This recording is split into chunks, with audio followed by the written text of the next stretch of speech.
Welcome to the Mindspace podcast. I'm Joe Flanders. Thanks for tuning in. My guest today is Professor Robert Coplan. Rob is a professor in the Department of Psychology at Carleton University in Ottawa, and he's also the director of the Pickering Centre for Research in Human Development. Rob is well known for his research on shyness, social withdrawal, and social anxiety in kids. He's published hundreds of journal articles and book chapters and several books, including his two most recent entitled Quiet at School and the Handbook of Solitude.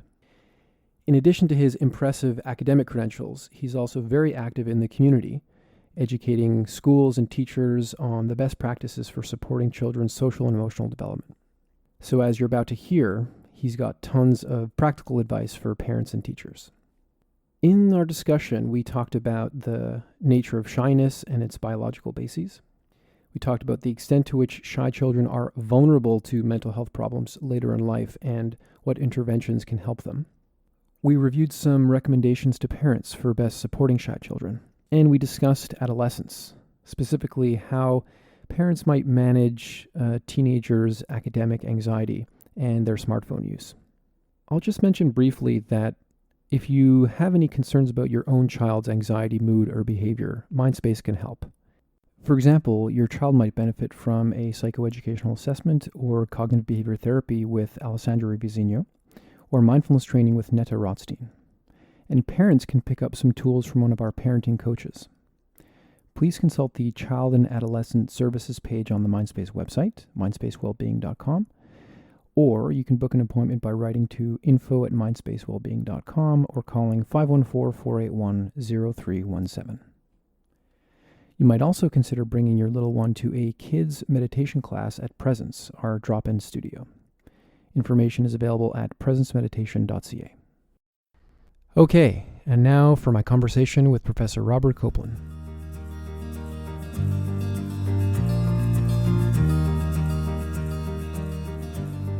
So, hey, Rob, welcome to the podcast. Hey, Joe. Happy to be here. I think I'll start by just asking you what you do and a little bit about how you got into what you do. Sure. Well, I'm a professor in the psychology department at Carleton University in Ottawa, and I'm the director of the Pickering Research Centre for Research in Human Development. I've been at Carleton for, 23 years, so quite a while there. Originally from Montreal, actually. Grew up in Côte-Saint-Luc, not too far from here, where we are recording this podcast. And I guess I got interested in working with kids when I spent my summers at Hampstead Day Camp. I made my way up through the ranks, many summers of being a CIT and a junior counselor and a counselor. In the last few years, I was the director of that camp. And that was really my first formal experience working with kids. And I guess that planted the seeds of a lot of the stuff that I still work with today. What about those experiences working with kids at the camp specifically got you into doing the research? Yeah, well, in the last few years when I was the director's job is a little bit like being the principal at school. So when there's a problem with any of the kids, they sometimes end up in your office.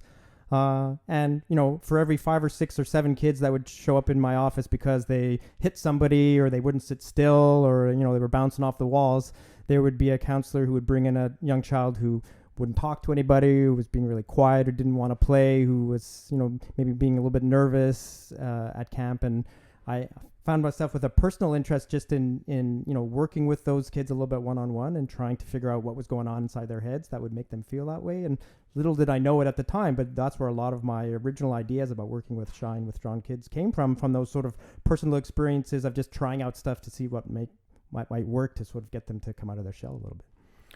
All right, so we're into now the topics of your research. Mm-hmm. Why don't you tell us what you're into? It sounds like you started out particularly looking into shyness, and I know it's evolved quite a bit, but maybe you could just tell us a little bit about that trajectory. Sure. So when I did my graduate work at the University of Waterloo, I had the very good fortune of working with Dr. Ken Rubin, who was really, and still to this day remains, a leading expert in the study of children's social and emotional development. And he was particularly a pioneer in understanding children's peer relationships and was one of the big voices convincing people that it's really important to study what goes on with our friends, what goes on with our peers when we grow up, and what critical and unique experiences we have with our friends from a very young age that help us and support us in a way that we just can't get from anyone else. So, of course, relationships with parents, crucially important, relationships with siblings and other family members and teachers. But there's something about the peer group that provides kids with a set of experiences and a context for learning that they do in a very different way, and in a very special way from all these other sorts of experiences.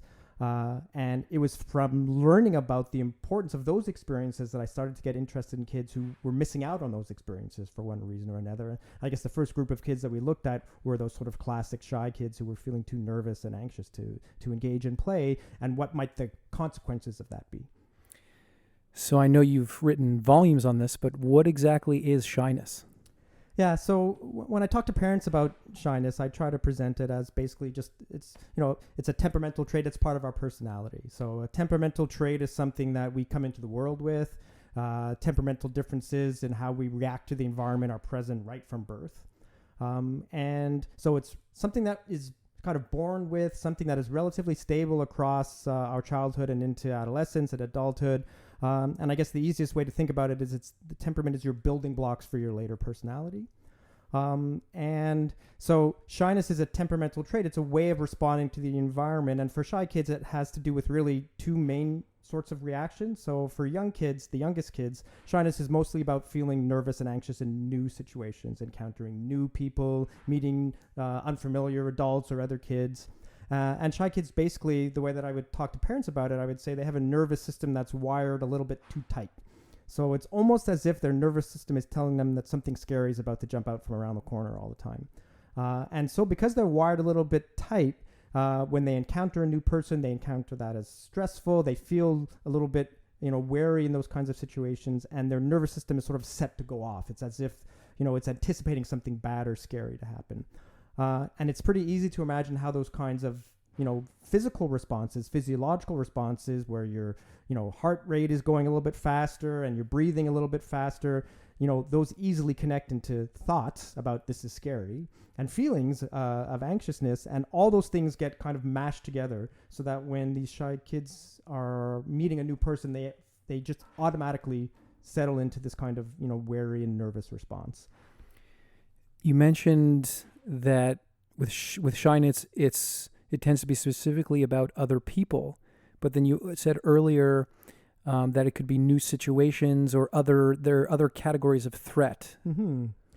Yeah, so there's different ways of characterizing shy responses. Certainly when we're talking about the personality trait of shyness, it usually focuses on something social new things.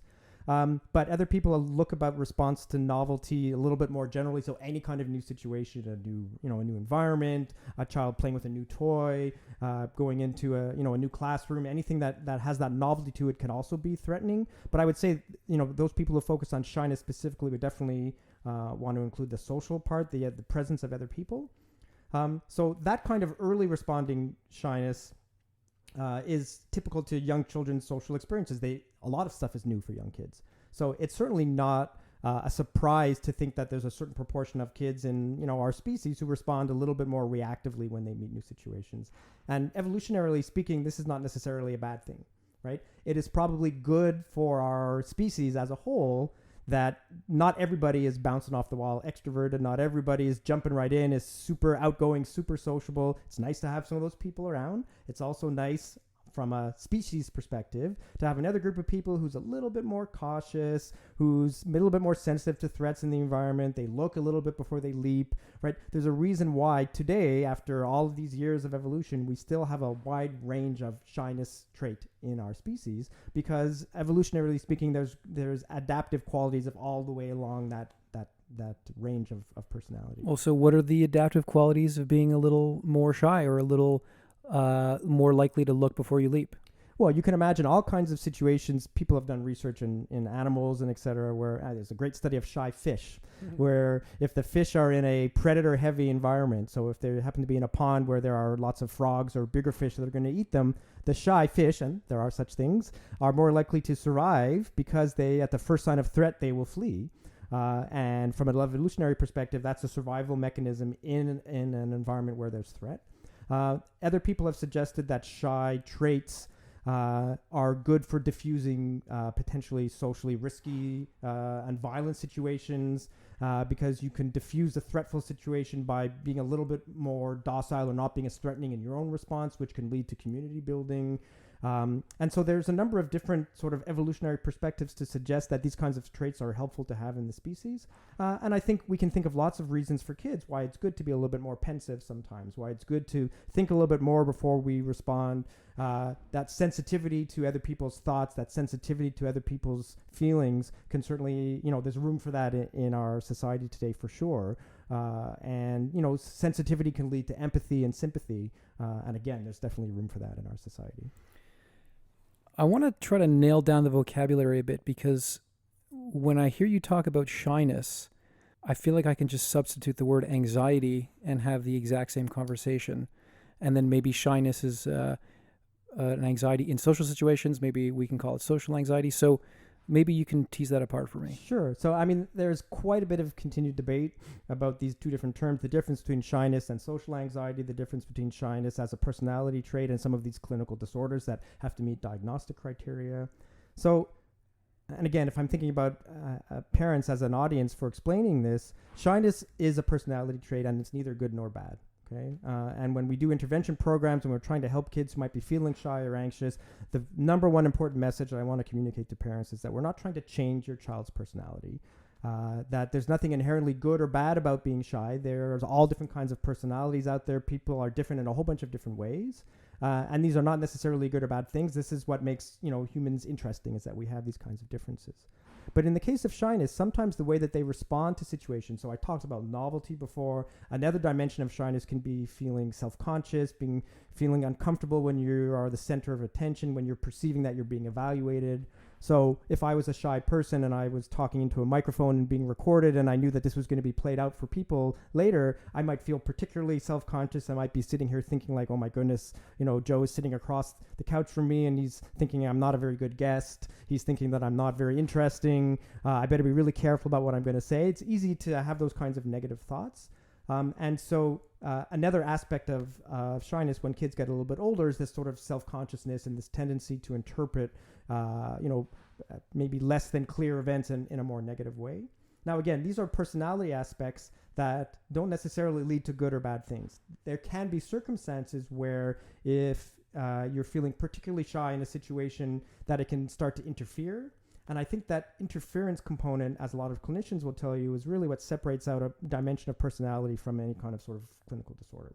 So here's an example I give to my students when we talk about shyness versus social anxiety in class. So if I was a shy student in one of my seminar classes and I was told that I had to give a presentation next week, that would make me nervous. And I would go home and I would fret about that and I would worry about it and I would probably prepare a lot and I would spend a lot of time practicing and I would feel not so good about my chances of doing it. And the night before I would practice in front of the mirror and I would blush and I would feel very uncomfortable. And the next morning I would come to class probably not having slept that well. And then I would stand up to do my presentation and probably my face would be a little bit red. I'd be sweating. I would be thinking about how everybody in the class is thinking I'm not very smart and the teacher's going to not give me a good grade. And soon they're going to realize that I'm a fraud and I don't really deserve to be in this class. And, I'm just been fooling them this whole time. But I would give the presentation and probably to the outside eye, it would look a lot better than what it felt to me on the inside. And maybe when I got some encouraging feedback from my professor, which is certainly something that I would try to do, I would feel like, okay, that was hard, but I survived. And maybe the next time it would be just a little bit easier. Okay, so that's someone who tends to be shy. It has some impact on how they cope with things, but they're able to function under the regular demands of what our society is asking them to do. If someone was suffering from social anxiety disorder, if they found out that there was a presentation in my class, they would drop the class and perhaps maybe not even be able to go to school on a regular basis because the pressures and perceived pressures of being in that social environment every day would be too much for them to be able to cope. So there's a difference between, having to overcome an obstacle but still being able to do it versus this kind of life interference that really will threaten your day-to-day functioning. And people who have social anxiety disorder can suffer tremendously. And it can completely disrupt their ability to live what we would call, sort of accomplish regular, normal life goals, life events, regular activities, because they're crippled by these self-doubts and fears. So some people would characterize shyness and social anxiety on a continuum. Certainly, there is some, connection between the two. People who are shy when they're young, they are at increased risk for later developing social anxiety disorder, but the vast majority of people who are shy when they're young don't go on to do that. So I'm in the camp that there's a sort of a qualitative difference between, a personality trait that varies along normative dimensions, and then you have that extreme version, perhaps, that sort of disconnects from that continuum. So I want to come back to the word anxiety here, because the way you're talking about it now, you sort of interpreted it more in a clinical sense, like social anxiety disorder. Another sort of use or meaning of the word is just an affective state, right, or or even a psychophysiological state. And so again, why couldn't shyness just be another word for, I know this has a technical reference, but behavioral inhibition, right, or just a state of the nervous system that is a response to threat. Right. So what is the difference between that notion of anxiety and shyness? Yeah, so behavioral inhibition is actually, that term probably predates the shyness literature to some day. You're talking about Jerome Kagan, who's sort of the historical researcher who introduced that term. And I would call shyness almost like a specific subtype of behavioral inhibition. So behavioral inhibition, and I alluded to this earlier, is really focusing on the broader construct of novelty. So when Jerome Kagan did his earlier studies he brought, preschool age kids into the lab, and he was interested in specifically their response to novelty. But some of the things that they would respond to would be, a toy robot, or he would ask them to go through a tunnel, and he would give them sort of physical and motor challenges, and he would put them in a new environment without other people around. And so he was interested in threat perception to novelty as the generating factor of that threat. And again, what I think separates shyness from that broader category is shyness is specifically focused on the social component of these things. And again, when you're talking about elevated, if someone scores high on a personality inventory with a shyness dimension, and they take a social anxiety assessment that is looking at elevated, but let's say subclinical levels of social anxiety, boy, it starts to get blurry. There's no question that it starts to get blurry, and there are pathways that connect shyness and social anxiety that you can trace back to infancy. So there's definitely a pathway where a child is born with this heightened behavioral inhibition, and when they are young, they respond to novelty in a reactive way. And when they are 3 or 4 years old and they start to develop their self-system enough to appreciate that other people can see the world differently than them, they also come to appreciate that other people might not be thinking good things about them. And that elevates their anxiety and negative feelings about, presentation issues and being self-conscious when they're the center of attention. And that leads into later childhood and adolescence to elevated feelings of social anxiety. So all of that, there's a clear path that has been very well demonstrated that sort of directly connects these temperamental traits, these personality characteristics with symptoms of social anxiety later. However, not everybody who shows clinical or elevated but subclinical symptoms of social anxiety have a history of that kind of shyness or personality, right? So other people maybe they had a traumatic event, maybe it was a traumatic social event that triggered these kinds of responses, or there are lots of other sort of ideologies, pathways, predictive experiences that might lead to the experience of anxiety or social anxiety particularly that don't connect to shyness. So, you've raised some really interesting questions. These kinds of debates about how we can conceptualize, differentiate, measure, operationalize these two terms, the whole literature is muddled by, people using the same terms overlap in their meaning. And certainly if you look at the measures, you look at a measure of social anxiety in my field and a measure of shyness, and you could swap items and nobody would notice the difference, right? So there's no question that there's muddiness there. But I think, again, if we're trying to get this to the level where parents and teachers are going to understand, I'd like to try to think about personality as something that the child, this is something personal about them that they bring into the world, that is part of who they are. And some of those personality traits might make them more vulnerable to experience anxiety. But you can be a shy person and develop positive coping strategies, get support from parents and teachers and peers, and then you have zero connection with anxiety, right? So you might have an initial physiological response. So if I'm a shy person and I stand up to speak in front of a crowd, my initial, knee-jerk physiological reaction might still be, oh my goodness, this is scary. And then I remember, oh yeah, wait, I know how to do this. I've done it before. It's going to be okay. I take a deep breath and I'm good to go. And on the outside, I don't look nervous. I'm not blushing, I'm not sweating, I'm not, I'm making eye contact with my audience. And maybe in the back of my mind somewhere, I'm still thinking a little bit, wow, this is a bit scary, but I'm coping well, and it's not interfering with anything that I want to do. And there's a disconnect between your sort of initial psychophysiological, temperamental substrates and how it's expressed as anxiety. So one more wrinkle in the vocabulary here. What about the approach avoidance conflict, which I understand is core to shyness and is not necessarily invoked when you're talking about anxiety? Right. So this goes back to, Gray was the original theorist who talked about these behavioral inhibition and behavioral activation systems. But most of the work in the personality area on this has been done by a guy from Munich by the name of Jens Assendorf. And he took that work that was looking at general, approach to reward and avoidance of punishment, and he put it into the social realm. And he talked about these social approach motivations and social avoidance motivations. And so for shy kids, the idea here is that shy kids are interested in others. Okay? So they want to play. They have the desire to affiliate. So imagine a young, preschool child on the playground, and he sees some other kids playing in the sandbox. So he's interested. He wants to kind of be part of that. So he starts to walk over and see what's going on. That's the social approach motivation. He's motivated. He's interested. He wants to play. Okay. But at the same time, that's a bit of a threatening situation for someone who's shy. So there's new kids. Maybe he doesn't know them. He's not sure what he's going to say. And as he starts to get closer, that reactivity pumps up a little bit. So his heart starts to beat a little bit faster, and he's sweating a little bit, and he's thinking, what am I going to say to these kids? Maybe they're not going to like me. What if they don't let me play? What if I stumble on my words when I get there? And those sorts of fears are starting to push back and tell him, that's scary, go away from it. Okay? So now you've got what they call this approach avoidance conflict. I want to play, but I'm scared. I want to play, but I'm scared. And we would see that behaviorally by watching this shy child get closer and closer, but then the closer he gets, the more intense the negative component becomes, and eventually they sort of freeze, right? And they can't resolve. I can't go forward, but I don't want to go back. And so behaviorally, what we would observe would be a child who's watching from a distance, right? Who is what we would call onlooking. They're monitoring the situation. They're watching the other children play. They're clearly interested, but they won't take that next step to sort of initiate.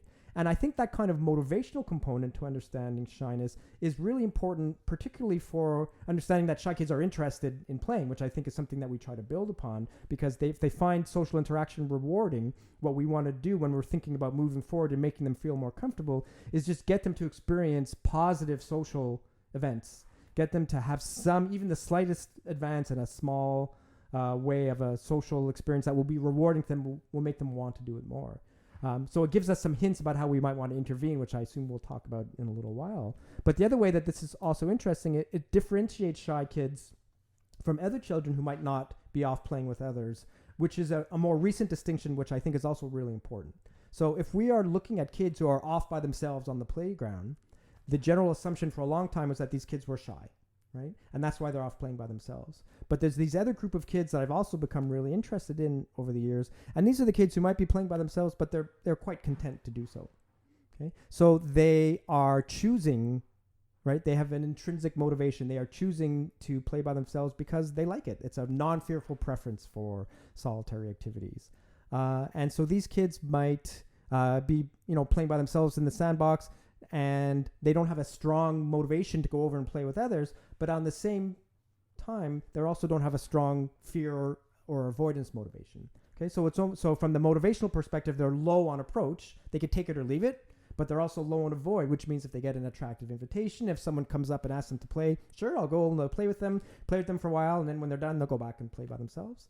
And so they can move fluidly between these sort of opportunities for social interaction, but for whatever reason, and I think the reasons are quite interesting to speculate about, they're just quite happy to spend time by themselves. So this is this really interesting question of solitude, which I think you've gotten into more recently, and I think you've published at least one book about this recently. What else do we know about kids that enjoy solitude, and do we need to worry about them, or do they have some, is there a valuable aspect of their temperament that they can enjoy time alone? And of course, on that note, I'm really interested, of course, in meditation and mindfulness, which is an activity that's typically done in solitude. and I'm very aware of all the benefits that children can enjoy if they can learn to appreciate that quiet time. Yeah, so there's quite a long history of negative publicity about spending time alone, especially when you're a kid.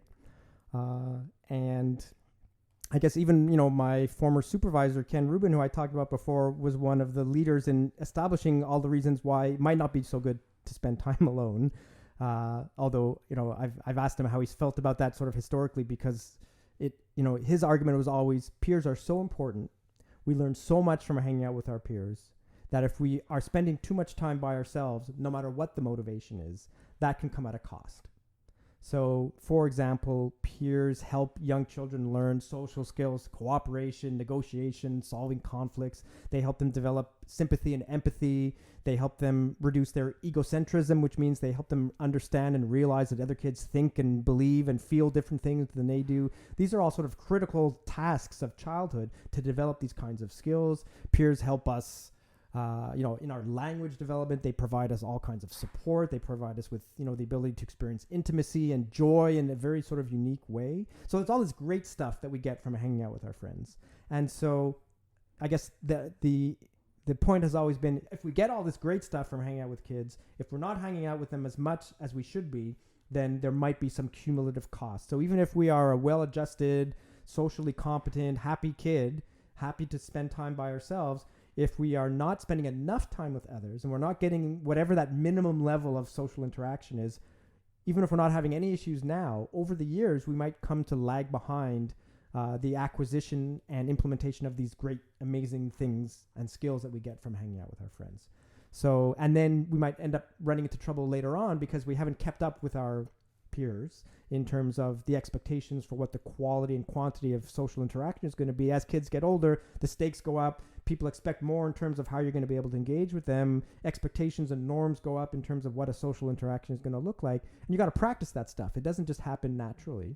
And so I guess if we don't practice it, there's a danger that we could lose it or not be able to learn it as well as our peers. And that could be potentially problematic. So for me, that's really the primary reason why we might be at least somewhat concerned about kids who are too much, on their own. And I guess it's always important, especially from a parent perspective, to understand sort of the reasons why kids might be spending time alone. So we've talked about two different kinds of, pathways that might lead kids to spend time alone. The shy child who wants to play, but they're scared. And so they might be off by themselves because they're sort of too nervous to interact with others. So that's something that parents can certainly help with. And we could talk about that later. Then there are these kids who are just quite happy to spend time by themselves. And, so what we would probably suggest in that case is just you want to monitor and make sure that they're still getting at least some social interaction and that, they're keeping up in terms of that ability to do that. There's a third group, I guess, that we could think about are spending time by themselves because they are being pushed out.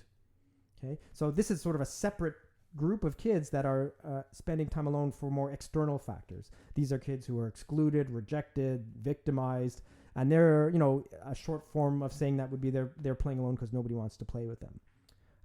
And unfortunately, the long-term consequences of that can be quite devastating because you have the combination of missing out on these opportunities for social interaction combined with the incredible pain that can be caused by being ostracized. And so in those kinds of circumstances, of course, we're talking about more of a need to help both with the child's own ability to interact and trying to change the context so that they can engage in more positive social interaction.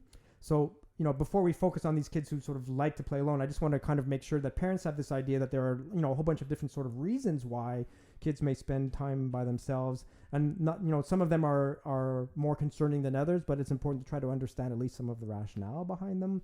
When kids get older, especially for teenagers, if they're spending a lot of time alone, it might be because they're feeling depressed. That's another kind of warning sign, is that if you are removing yourself from and avoiding social situations, it might be because, especially for adolescents, there might not be as many positive reasons there for withdrawing. So again, it's on us as parents and teachers and friends to sort of keep an eye up on our friends to make sure that that time spent alone is under the most positive sort of circumstances. Okay, so maybe you could tell us a bit more about the developmental trajectories of these different categories of kids. So there's shy kids. There's kids that are happy playing alone. There are kids that are maybe left out and other kids don't want to play with them. What do these kids look like in adolescence and in adulthood? Okay, so I guess, and I have been very guilty of this since the beginning of our conversation, but just by the way that you phrased that question, it tweaked me to something. I would actually, I actually hate when we put a label on a child by calling them the shy kid or the unsociable kid.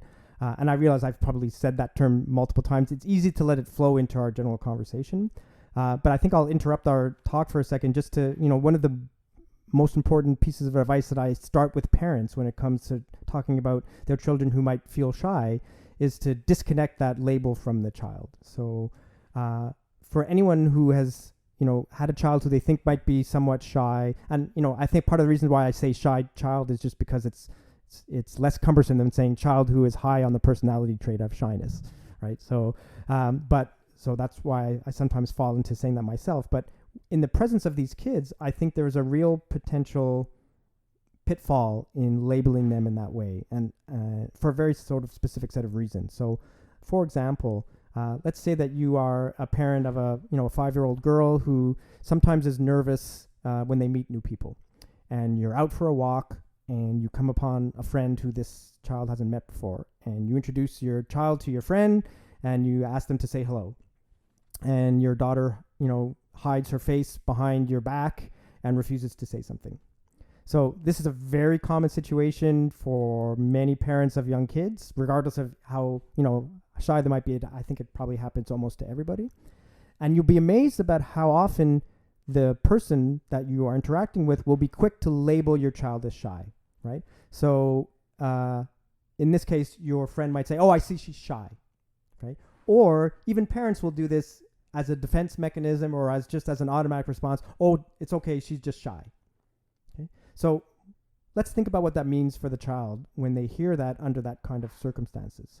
So on the one thing, when children are young and they're developing their sense of self, a lot of the input for determining their sense of self comes from important people around them. So things that they hear about themselves from their parents, from their friends, from their teachers, they internalize that, and that becomes part of their self-concept.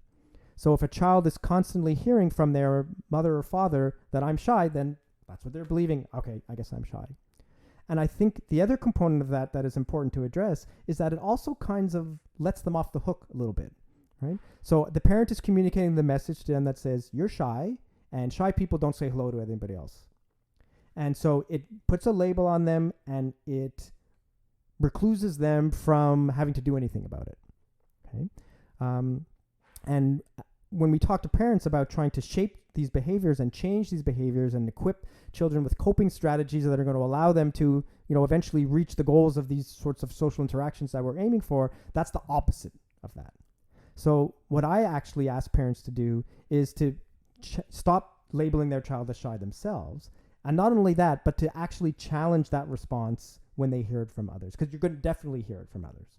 So in that exact same anecdote, if the friend that you were introducing your child to said, "Oh, I see that she's shy," my response suggestion to the parent would be to say something like, "Well, actually, sometimes she takes a little while before she feels comfortable to talk when she meets a new person. It's okay with me. She can take a few minutes, and then a few minutes from now, she'll, say hi, or she'll wave, or she'll smile at you."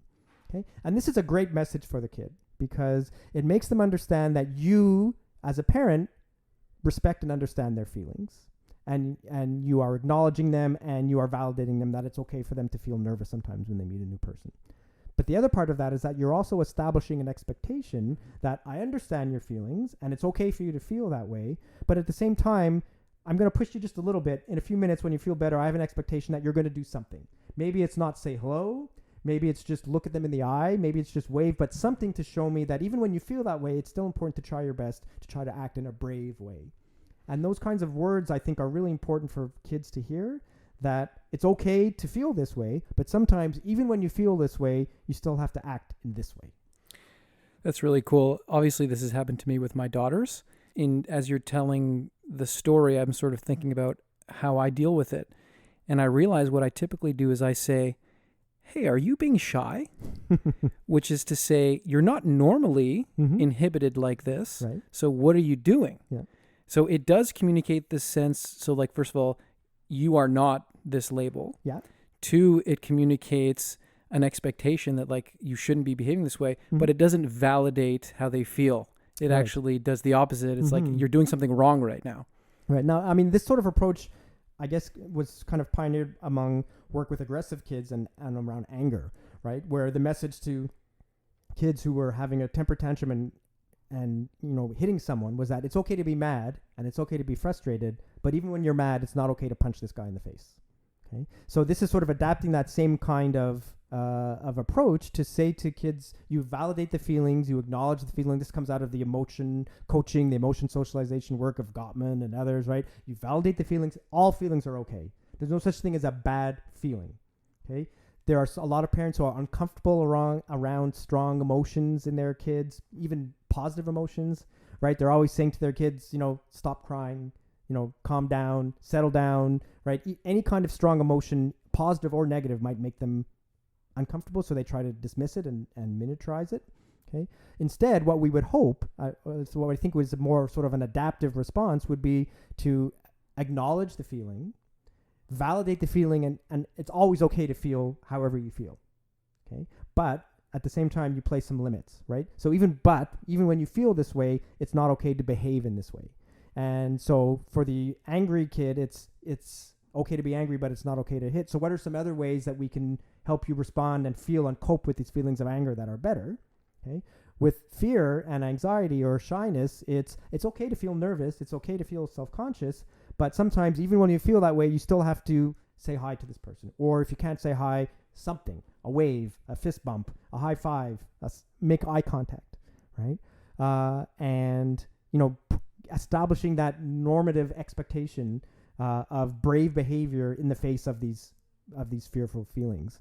And it's important for kids to understand that being brave does not mean not being scared, right? It's easy to act brave if you're not feeling scared. That's not being brave, right? Being brave is behaving in a certain way even though you feel scared. Yeah, so this is really great stuff, and I definitely want to get more of your sort of recommendations about how to handle these things, particularly if we can put it in the context of, let's say the risk factors or the vulnerabilities that kids have if they are shy or whatever the observed behavior is, and then the things that we could do to change the trajectory for the better. I would say in terms of, so temperamental shyness is sort of a risk factor or a vulnerability for anxiety. But as I said before, and I want to really emphasize this, the vast majority of kids who might be described as extremely shy when they're young don't go on to have these kinds of difficulties, but some do. And so there's been a lot of work done to look at what are the sort of things that alter those trajectories. What are the kinds of things, as parents, our goal is to set our kids up with the kinds of coping strategies that they're going to need, that are going to serve them for the rest of their life to make them happy, healthy, and well-adjusted. And that's really the message for parents of these kids who are shy, right? It's like an investment that you're going to make, things that you're going to teach them that they're going to use for their whole life. Because if they are born with a nervous system that always responds with when they encounter a new situation, that's probably not going to change. But it doesn't have to change. What has to potentially change is their ability to cope with that initial feeling when it happens. So for parents, one very sort of understandable way that a lot of parents respond to their child when they behave in a shy way is, they get worried about them and they get protective of them. Now, this is a pretty understandable response. You're a parent, you want to protect your child at all costs, right? And particularly if you perceive them as vulnerable, then you are definitely going to want to protect them no matter what. And so it's hard, it's hard to not respond in that protective way because you're immediately thinking if your child is looking scared or nervous or upset, you want to do anything you can in the moment to make them not upset. And any parent would want to do that. So I want to start off by saying that, of course, parents respond in that way. It's a very instinctual, it's a gut way to respond to that behavior. What can happen sometimes over the long term is that parents are jumping in a bit too much and a bit too early with this, with good intentions, right? My intention is to, stop my child from crying because they're scared. So you can imagine situations where the shy child who tends to be shy is encountering or about to encounter, let's say they're going to a birthday party. Here's a classic example of what might be a stressful situation for a shy child. Okay, so they arrive at a birthday party and there's a whole bunch of new people and it's loud and it's noisy and it's a social setting. And a parent might already be nervous about this because based on their past experiences, they know that this is a threatful situation for their child. And so they might be anxious themselves and might be looking anxious themselves, even if they don't realize it. So one thing that's happening is the child is picking up on that anxiousness and modeling it and responding to it and becoming more anxious because they see that their parent is anxious. So that's something that we try to get parents to understand, is that, they need to, take a few deep breaths themselves and try to, understand a little bit of their own emotional responses to the perception of threat of their child. Because another thing that parents will do is they will just highlight all of these threats in the environment for their kids, right? Okay, now when you get to the party, it's going to be okay. Now don't worry, but, you careful about this person and this dog. And, you can pet him, but don't go too close because, he's got a big mouth and he's got sharp teeth. But it's okay. He's going to be a really nice dog, but don't worry, it's just going to be fine. And this person's going to be there, and look out for that and be careful of this. And, we talk to our kids a lot about threat without realizing it on a day-to-day basis. But if you have a child who's already prone to focus on threat in their environment, and you're highlighting all those threats left and right, you are now emphasizing, exacerbating, amplifying all of those threats. Okay? So now you've got a situation where the child who's already prone to be shy is modeling anxious behaviors in their parents, is having their perception of threats, which is already kind of skewed, amplified by having parents point out all of these sorts of threats. Okay, so that's like strike two. And then when they start to get upset, their parents' initial goal, understandably so, is to solve this problem right away. And the easiest way to solve this problem right away is to solve the problem for them or remove them from the threatening situation. Let's go home from the birthday party. Or somebody asks your child a question and you answer for them because you know that they're feeling too anxious. And again, in the short term, this works, right? You remove them from this threatening situation and they feel better, okay? In the long term, you're probably working against, long-term gain, because if you are always jumping in and solving the problem for your child or removing them from the situation, they are never developing their own coping strategies, their own personal repertoire of skills that will allow them to deal with these sorts of feelings. And then when they hit school and you're not there to help them anymore, then things can go really bad, right? If they are depending upon you to solve all these problems for them or to protect them from these situations, when they start school and they are in a classroom full of 20 kids and the teacher's calling upon them in class and kids are coming up to them at recess and lunch and talking to them and asking them to do things, and they have not had enough of those experiences to deal with that initial, threat, that initial difficultness of those situations, then it can really spiral out of control. And so I guess the number one advice I would give, and it's a broad sort of parenting approach, a socialization approach, is that, sometimes your child needs to experience a little bit of these things. And again, how much is a little bit really varies from child to child. But they need to experience a little bit of these challenges so that they can learn that they can overcome these challenges. And of course, at the beginning, they're going to need a huge amount of support and assistance to overcome even the tiniest little bit of that challenge. And when they make that tiny little step forward, you get a huge amount of love and support and praise and how wonderful and how brave they were. And over time, the more that you can support and reinforce those positive, brave behaviors, the more you can equip them with these kinds of strategies for dealing with those feelings when they have them, the more that you can acknowledge and support their feelings, but also encourage them to act even when they feel that way. Step by step, you're equipping them with exactly the kinds of toolboxes of skills that they're going to need to move forward. What can you tell us about the impact of these kinds of strategies? So, like, maybe what is the incidence of shyness in children, and what are the trajectories of development for these kids, and how successful can we be in preventing some of these vulnerabilities from turning into more serious problems as they get older? Well, the good news is that anxiety in general, and social anxiety as well, is one of the most treatable forms of mental health difficulties that we have, which is wonderful, right? There are very effective techniques for children of all ages and adolescents and adults that have been proven extraordinarily successful in overall in terms of reducing symptoms of anxiety. One of the larger issues, of course, is that for whatever reason, whether it's stigma or lack of motivation to change, the vast majority of kids and adolescents and adults who are suffering from subclinical or clinical levels of anxiety never seek any form of treatment, which is, to me, is a crisis of epic proportion. It's so sad to me that people are living with these sometimes crippling anxieties that could be helped, but for a whole bunch of reasons, some of them internal, some of them external, lack of access to treatment, cost, other kinds of stuff, some of them just internal, refusing to go or not wanting to go, too scared to go, worried about stigma, they are not seeking treatment, and that, there's their take-home message for people listening in terms of raising awareness and trying to encourage people to seek help and support, because there's wonderful help and support out there to assist with these sorts of issues if people would only sort of take them up. So I'll get off my soapbox after that. But just to sort of answer your question, even for young kids, there's really good success rates.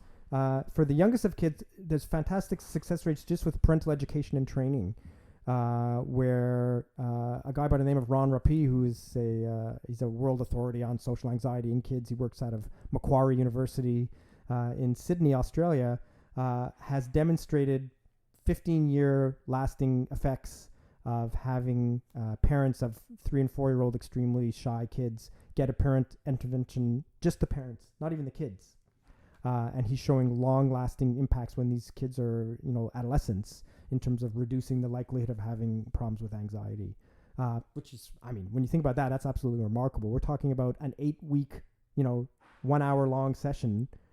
So they get 8 hours of training when the kid's 4 years old, and we're still seeing the effects of it 15 years later. It's absolutely remarkable. There are other intervention programs, some of which I've been involved with, that are a little bit more intensive, that involve both parental education and training, some social skills training for kids. We bring in groups of young, shy kids together in groups of 4 or 5, and we do social skills training with puppets, where we try to have them practice the kinds of skills that we want shy kids to learn how to do better, like making eye contact, initiating a conversation, introducing yourself, saying your name, even the sort of the simplest things that we would kind of take for granted that can be stressful for shy kids. And then we have them play with each other, supported by the group leaders, to try and reinforce and practice some of these skills. And we're demonstrating really promising change over even just this short period of time, over 8 weeks, in terms of reducing anxiety symptoms, but I think even more importantly, increasing positive social interactions back at school. So we've done observations of these kids pre and post, and after the fact, as compared to a group that hadn't received the treatment, they're playing more, and they're playing at a more social, on a higher social level than they did beforehand. And for all the reasons that we talked about before, that kind of peer interaction is going to serve them extremely well moving forward. I'd like to ask you about some of the stressors or threats that show up when kids are getting a bit older into adolescence and high school. In particular, a couple of things that I've seen in my practice. This tremendous sense of pressure that kids seem to be feeling more and more of these days to perform academically. I'll never forget, it was early on when I started my practice, a parent approached me considering getting some CBT for her daughter who was in grade 5. And she said to me, grade 5 isn't like grade 4. It really starts to get serious now. And they have the government exams, and my daughter just can't handle it. And we really want her to do well. I could not believe, like, it read to me like kind of a stereotype or something you'd read in a textbook that just seemed like way over the top. Mm-hmm. But I see it actually so often. And then, of course, in high school, maybe the stakes are getting a little higher. So what's your perspective on that sort of performance anxiety and the sense that I have that it's really on the rise, that children are struggling a lot with this these days? Yeah, well, I mean, just listening to your description of that parent, I would wonder about her own issues around anxiety and expectations and perfectionism. As I wouldn't doubt that some of that would have been passed down to her, son or daughter. But just on your description of her behavior, I would suggest CBT for her as well as CBT for her daughter. I don't mean to make light of her situation, but certainly, academic pressures, I guess, are going up as more and more people, participate in university. There was a time not too many years ago when just having a university degree was enough to differentiate you from a good chunk of the population in terms of job opportunities. These days now, you have to go to the next level, master's or beyond, in order to be differentiated. And even then, there's a lot of PhDs who are having trouble finding jobs. So the stakes have gone up, I guess, in terms of what's going to put you on the right path. There has been decades of grade inflation that have raised the overall averages in post-secondary and probably high schools as well, where, when you think about it, an average grade is supposed to be C, right? So people who get a C should be pretty happy they're doing just about average, right? In many communities right now, that would be an unheard of bad achievement to get sort of an average grade. So I certainly share your anecdotal perception of sort of everybody feeling like the stakes are going up. For kids who tend to be shy, there are so many unique challenges of the educational context that can lead to even more pressure to achieve. So, imagine you are a 5-year-old in kindergarten and you tend to be shy. Show and tell is probably your worst nightmare that you could ever encounter, right? You've got to stand up in front of a bunch of other kids and talk about yourself with everybody looking at you, and it's like part of your grade. Okay. And so certainly whoever designed the academic curriculum from show and tell all the way up through to, it's all group work now. All of the curriculum right through the graduate school is about group participation, speaking up in class, being engaged in class. You no longer sit and work quietly by yourself. It's all small group work. Discuss it with your, people sitting next to you, and then come up with a group discussion about what's going on. All of these sorts of emphasis on social participation, communicative participation in class, work against the natural instincts of kids who tend to be shy. So that's certainly one set of stressors, is just having to deal with the social evaluative concerns because, guess what? In school, you are evaluated and you're going to have to speak in front of people and you are going to be evaluated. And again, that's those sorts of, negative thoughts around those experiences are definitely amplified in kids who tend to be shy. But even the school environment itself can be stressful. There's lots of other kids around. There's lots of new things happening. You can imagine a situation where you are, in elementary school sitting behind your desk and you're supposed to be paying attention. People like to talk about the inattentive kids who are looking out at the window at the butterflies that are flying by instead of paying attention in the class. And so they have trouble because of that, because they are getting seduced by these external stimuli. For kids who might be a little bit more shy, they're getting distracted by internal stimuli, right? So they have this running inner dialogue. Instead of paying attention to what the teacher's saying, they're thinking, oh, wow, maybe the teacher's going to call on me. I'm going to have to answer something. What if I get it wrong? What if everybody looks at me? What's going to happen at lunch when I have to go sit next to this kid who doesn't treat me nicely, who I don't know how to talk to? And so they might be distracted by their internal ruminations to the point where they're not paying as much attention as they could be. And the other thing that happens is, of course, teachers are using verbal participation and verbal responses to evaluate the students in their class's performance, right? And we know from some other research that if I'm a teacher with 30 kids in my class and I'm going around and I'm asking each of them questions, and I point to the shy kid and I ask them a math question, and this kid knows the answer, but when 29 other pairs of eyes turn around to look at them, they get flustered and they can't get the answer out. And then the teacher, who has got 29 other kids that they have to pay attention to, waits for a few seconds and moves on to the next kid. But somewhere in the back of their head, they've already filed away, oh, that kid's not very smart. That kid didn't do his homework because he didn't know how to answer my question. And they don't necessarily have the time, energy, or resources to get into the heads of all of the different reasons why this kid might not have answered the question. And unfortunately, we know that that can become sort of a self-fulfilling prophecy. If a teacher doesn't think you're smart, you actually do end up doing less well in their class. So there are lots of sort of institutionalized challenges for shy kids at school, many of which could be, lessened by just a little bit more raising of awareness among teachers and school board personnel, and I'm very happy to report that that's happening. Certainly, over the last number of years, there's been, I think, a significant better understanding of these sorts of challenges at school.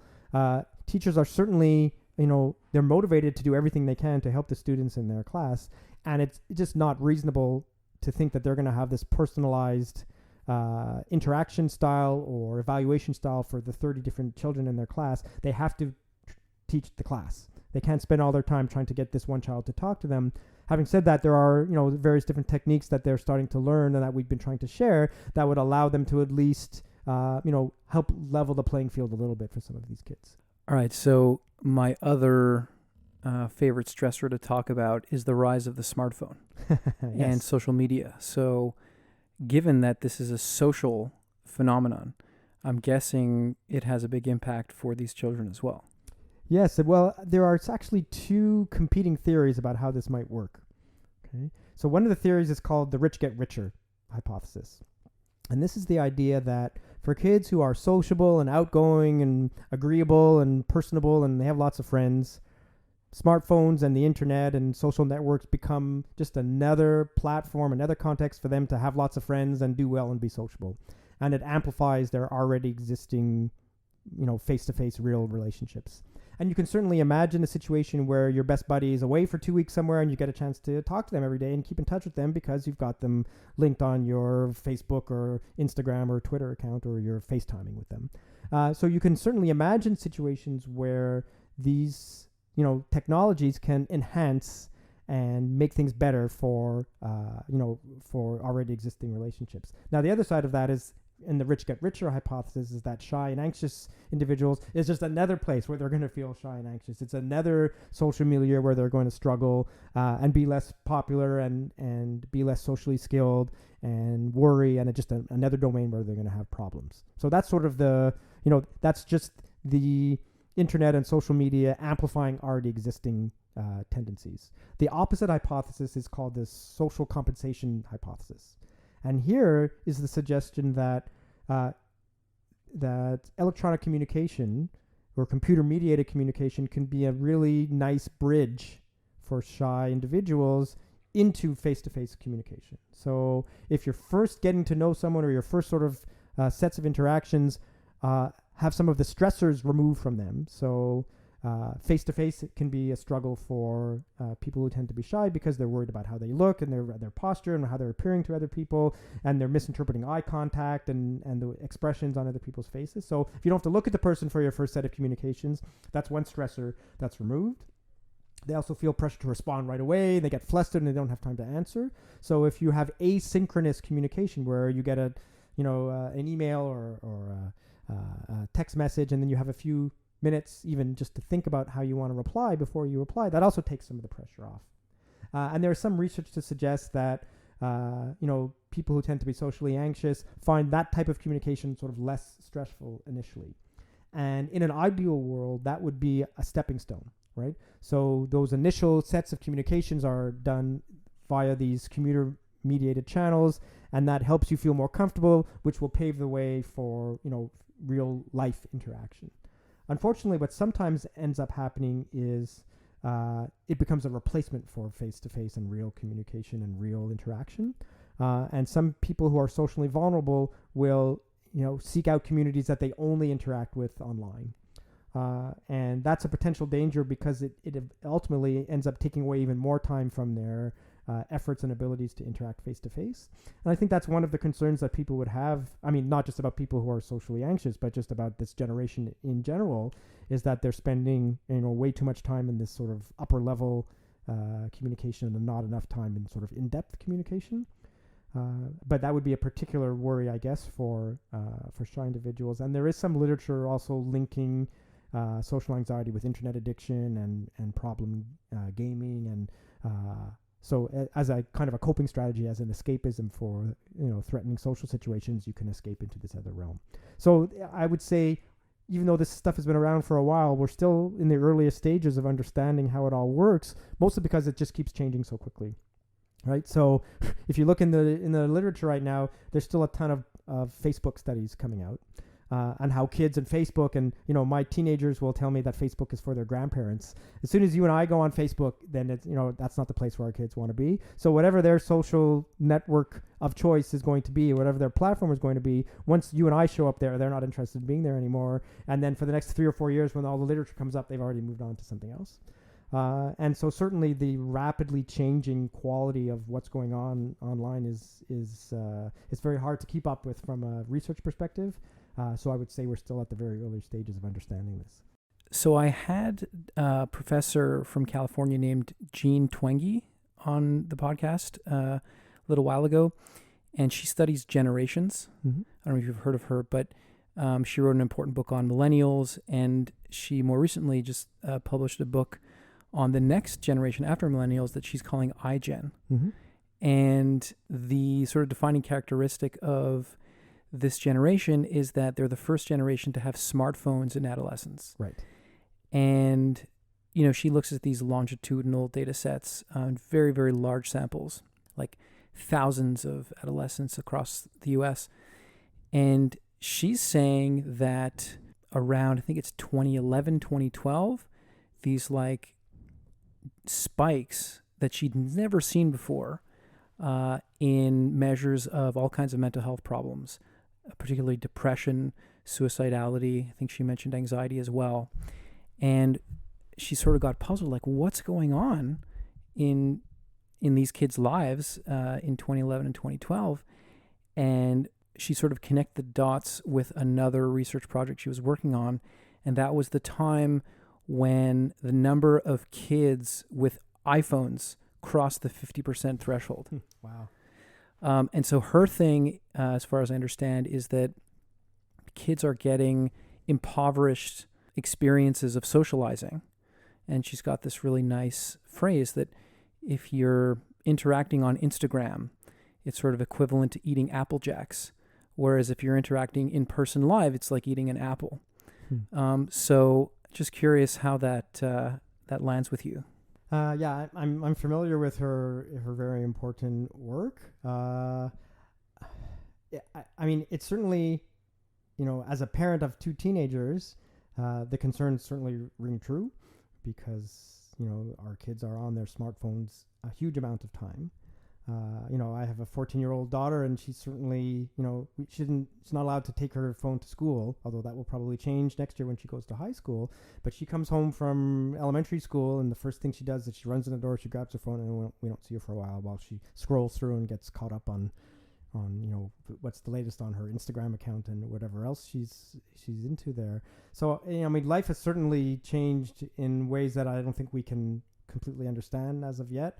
I just don't know enough about the data to comment on the finding. It certainly sounds plausible, right? There is certainly a mechanism that we can imagine where spending time looking down and punching with our fingers onto a screen is replacing time we would have normally had out on the street interacting with others.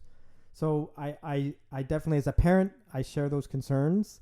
As a scientist, the data's coming in, and some of it is a little bit alarming. But I still feel like we're at early stages about understanding what's going on. And like I said before, I feel like it's changing so quickly that a conclusion that we can make about something is going to be outdated in a period of months and years instead of decades like it used to be. So I have to sort of balance my personal concern as a parent with my, academic, attempt at neutrality based on what the data says. But there is certainly data out there that gives us cause for concern. And I guess I'm still a little bit, waiting to see what happens next. Because as with any new technology, there's a period of social adjustment, right? When the telephone was invented, there were cries that the day of the pop-by visit to your neighbor was over and we would never visit people in person anymore because we could talk to them on the phone. So if you look at any change in technology, there's always an accompanying historical, societal cry about this is changing everything for the worst. And I'm not sure that our generation is well equipped to understand what's happening to the next generation in terms of how they interact with this technology, because for them it's so normative. And I've watched my, students interact with each other in face-to-face while at the same time having their smartphones out, and they do it so fluidly and so seamlessly, talking to someone on the other end of the phone, plus the person there, plus pulling in information and showing each other clips and songs and quotes and things. it is definitely changing the way that we interact with each other, and I'm sure it's gonna have consequences. And I guess we'll have to sort of see what happens next in terms of where those consequences are leading.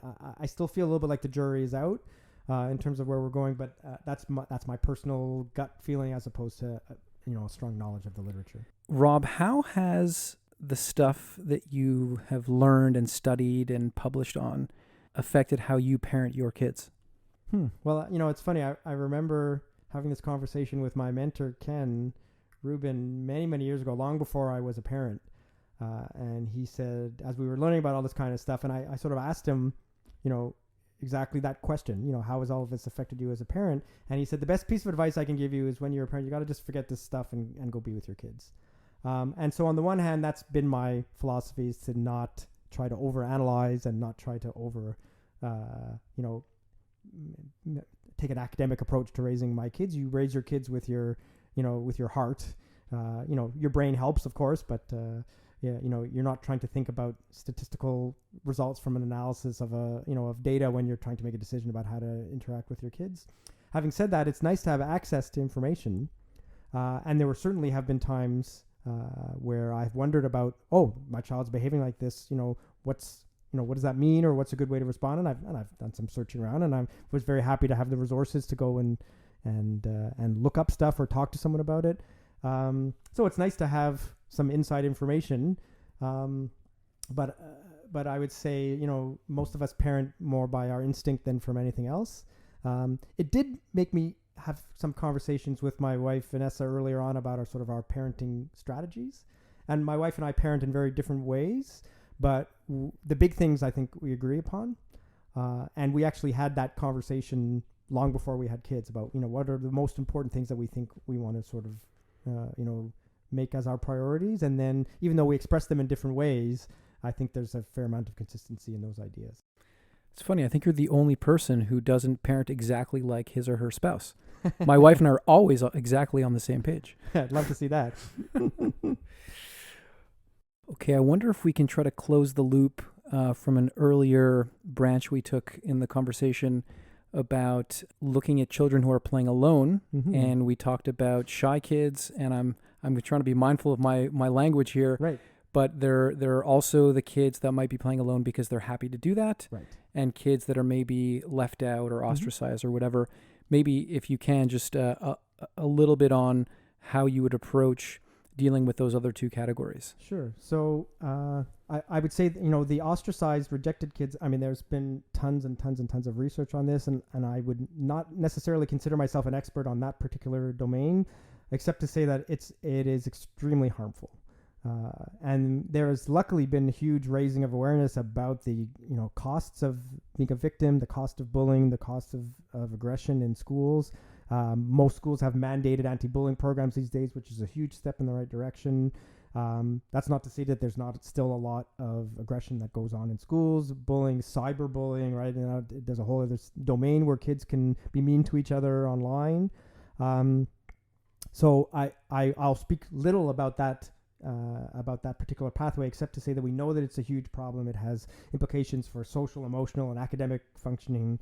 And the best advice for parents is always intervene as early as possible. And what the intervention looks like really is a function of what's the cause, what are some of the underlying causes and reasons behind why this kid might be struggling socially, why they might be getting ostracized. So the earliest research just looked at being rejected and victimized as a problem. I think we're at the point now where if we're talking about intervention, we also have to address some of the underlying causes about what's going on there. So I think I'll leave that there just in terms of that pathway, and I'll circle back to the second pathway that you were alluding to, is about this child who might like to play by themselves. And I must say, this is a topic I've becoming increasingly interested in over the last few years, because like I started off by saying, some time ago, solitude had a bad name and a bad reputation, but there's a smaller but still vocal subgroup of theorists and philosophers and others who have written very passionately about the benefits of being alone and the positive side of solitude. And there are some wonderful essays that espouse all of these wonderful potential benefits of spending time alone for creativity and for self-discovery. And for spirituality, for relaxation, restoration. All of these, ideas have been raised in terms of what solitude can do for us.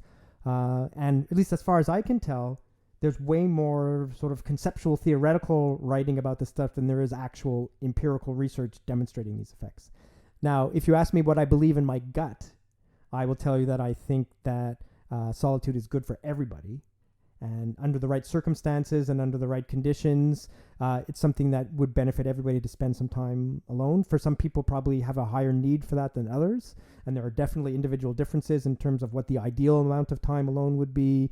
But I think that's something that is good for everybody. And part of the research that I'm working on most recently is trying to actually get at, why that is the case. Show some actual empirical benefits, because the active ingredient of solitude is still not well known. And let me explain to you what I mean by that. So there's an interesting body of literature talking about the benefits of nature. Take a walk in the woods, be exposed to a natural environment, your breathing slows down, your heart rate slows down, the way that you process your environment slows down. It's all good for you, okay? And there's a pretty good literature demonstrating that being in nature is good for us.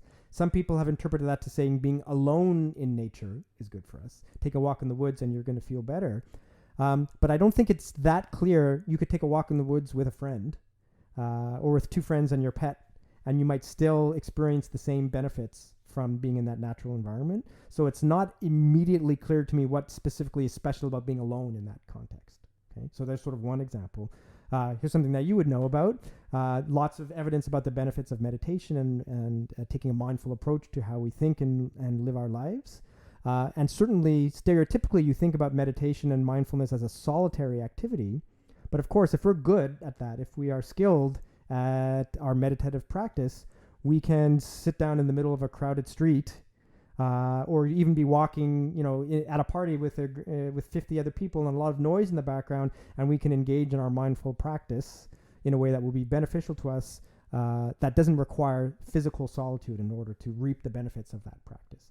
So part of what I'm really trying to understand is what is the sort of, again, the active ingredient. What is it about being alone? Is it about being disconnected from our phones? Is it about being disconnected from other stresses and stimuli that is going to allow us to recharge? And under what circumstances do we have to be physically alone for that to happen? If you like to read a book to feel better, will it be less effective if you're reading a book, in a coffee shop with 5 other people around you, or with your partner next to you in bed? What are the actual limits of what is required to be alone? What's the difference between physical solitude and our perception of being alone, our perceived aloneness, our perceived solitude? And I wish I had some good data to tell you about that stuff, but we're really just at the earliest stages of trying to understand it. Okay, Rob, is there anything else you think we've missed or you'd like to add before we wrap up here? Yeah, I guess, I'm always mindful of parents who are listening to me talk, and when I say, this child is at risk for this, or they may have problems with this, and the last thing I ever want to do is be viewed as as pathologizing a personality trait and giving the worst case scenario of something, and so I guess always the positive message I try to leave with parents, if they're worried about their child who's shy and they think that this is some kind of life sentence that's going to be a struggle for them their whole life, and and they push so hard to try to change them, or they might get angry or frustrated with their behaviors. And, I know it sounds like a simple message, but, you love your child for who they are. And it's important to recognize the positive sides and the strengths of every different kind of child and every different kind of personality trait. And the good aspects of, like we said before, sometimes it's really nice to have someone who's a little bit quieter. It's nice to have someone who's more tuned in to everybody else's feelings, who's more tuned into their environment and can assess things and evaluate things and be pensive and thoughtful and sensitive to what's going on. There's a lot of, very positive aspects to this kind of behavior. And there's there can be a sweetness to these kind of quiet behaviors and a real good-heartedness, I think. And we don't want to lose sight of that and lose track of that amidst the worry about what's it going to mean for my child when they have to get up and talk in front of their class, or when they have to go to try out for the sports team, or go to their piano lesson or something like that. So it's really important to treasure your child for who they are and what their personality traits bring out, and of course help them and support them to be the best version of themselves.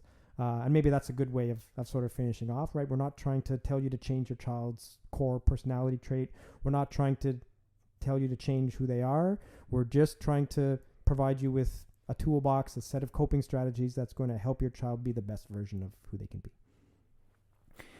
Rob, I'm listening to you and I'm sort of fantasizing about having you with me for the rest of the evening and maybe the rest of the week or the rest of my life, just kind of coaching me on how to handle each of these, challenging situations that we all have with our kids. And so part of where I land with that is like, I just want more Rob Coplan. So where can people get more Rob Coplan? Well, I guess the easiest way to interface with some of the stuff we talked about is I actually wrote a book for teachers a couple of years ago called Quiet at School. It's a teacher's guide for shy children. It was published by a U.S. publishing house called Teachers College Press. You can find it on Amazon. And actually a lot of what we talked about, some of the positive aspects of shyness, sort of best practices for parents, as well as specific focus on stuff in the school environment, is all laid out in that book. And if people are interested in reading more, they are certainly invited to go and have a look at that. And there's some other resources available on my website that they can find by Googling my name at Carleton. And that'll point them in some other directions as well. All right. Thanks so much for doing this. It was a real pleasure. And I'm sure all our listeners will enjoy listening to all the advice and all the information. So thanks a lot. Thank you, Joe.